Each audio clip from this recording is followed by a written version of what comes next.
السلام علیکم ناظرین، آپ دیکھ رہے ہیں پی سی ورلڈ نیوز۔ میں ہوں ردا Sindhu. R P O Faisal آباد رفعت مختار راجہ کا تھانہ نشاط آباد کا افتتاح۔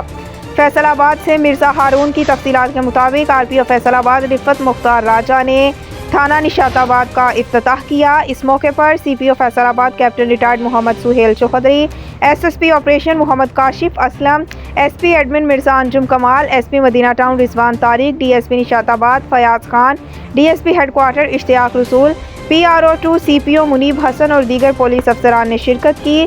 اس موقع پر فیصل آباد پولیس کے چاق و چوبند دستے نے آر پی او فیصل آباد رفعت مختار کو سلامی پیش کی، جس کے بعد آر پی او فیصل آباد نے فیتا کاٹ کر تھانہ نشاط آباد کا باقاعدہ افتتاح کیا۔ افتتاح کے موقع پر آر پی او فیصل آباد کا کہنا تھا، پولیس محنت اور محبت سے علاقے کو امن کا گہوارہ بنائے۔